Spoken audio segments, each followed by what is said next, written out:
Bureau chief Vinod Gupta जुड़ चुके हैं और वहीं दिल्ली से हमारे साथ हमारे ब्यूरो चीफ सुनील दुबे जुड़ चुके हैं। माफ़ कीजिएगा, दिल्ली से हमारे साथ कुलदीप भारत जुड़ चुके हैं, सहयोगी हमारे, और पंजाब से विनोद गुप्ता।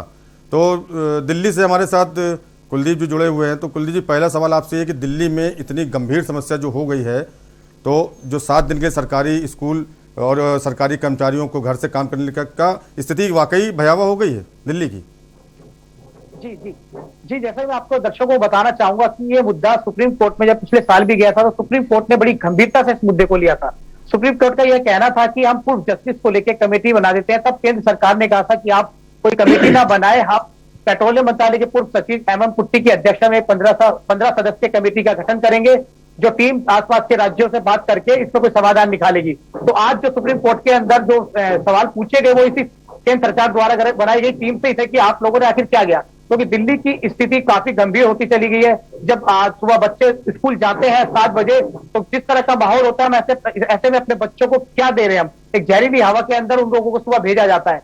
तो इसको लेते हुए सुप्रीम कोर्ट ने जो टिप्पणी करी है, साथ में 2-3 दिन के अंदर कहा गया राज्यों को कि हलफनामा जो है सोमवार तक पेश करे, ताकि और जो संपूर्ण लॉकडाउन है उसकी भी स्थिति आपातकालीन तौर पर उसको भी लगाया जा सकता है। हालांकि उन्होंने कोई आदेश नहीं दिया, लेकिन दिल्ली सरकार को विचार करने के लिए कहा है कि अगर ऐसी स्थिति पैदा हो सकती है कि अगर लॉकडाउन की लगाने की जरूरत पड़े तो आप दिल्ली के अंदर लॉकडाउन लगा सकती है। केजरीवाल सरकार निर्णय ले सकती है लॉकडाउन लगाना अगर जरूरी हुआ, स्थिति अगर सामान्य नहीं हुई तो लॉकडाउन भी लग सकता है दिल्ली में। तो कुलदीप, आपसे जानना चाहेंगे, जो खबरें सामने आ रही हैं पड़ोसी जो पंजाब में किसान पराली जला रहे हैं, उसका भी असर क्या दिल्ली राजधानी में प्रदूषण बढ़ाने पर पड़ रहा है? जी जी जी, जैसा कि आप किसानों द्वारा पराली जलाने की बात कहें तो सुप्रीम कोर्ट ने भी यही साफ कहा है कि आप सिर्फ किसानों को। जी कुलदीप, 70% पोल्यूशन है वो राज्यों का अपना है, जो सिर्फ किसानों का पोल्यूशन है, आप सिर्फ अपना हर बार की तरह वो ठीकरा सिर्फ किसानों में फोड़ देते हैं। तो ऐसे में अपनी स्थिति सुधारे, कई और तरीके हैं जो वायु प्रदूषण हो रहे हैं, दिल्ली इसके लिए खुद जिम्मेदार है। जी, हमारे साथ पंजाब के हमारे ब्यूरो चीफ विनोद गुप्ता जुड़े हुए हैं। विनोद, जिस तरह से कहा जा रहा है कि पंजाब में किसान पराली बड़ी मात्रा में जला रहे हैं, उसका आसपास के राज्यों में भी असर पड़ रहा है, तो क्या कहना है आपका इस मामले में?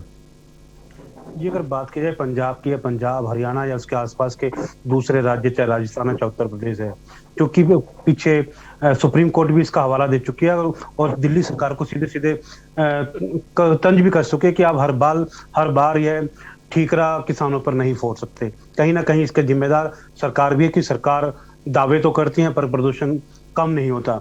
इसी बीच आज जब बैठक होती है दिल्ली के अंदर, जो बैठक ग्रेप की बैठक होती है, जो ग्रेडेड रिस्पांस एक्शन कमेटी की बैठक हुई है, इसमें स्पष्ट आदेश दिए गए हैं कि दिल्ली के अंदर चाहे कंस्ट्रक्शन कंपनी हो, कंस्ट्रक्शन हो, चाहे ईंट भट्टे हो या कोई और चीजें, चाहे वो हॉट मिक्स प्लांट हो, स्टोन क्रैशर हो, दिल्ली में बंद रहे। खासकर डीजल जेनसेट भी दिल्ली में बंद रहेंगे।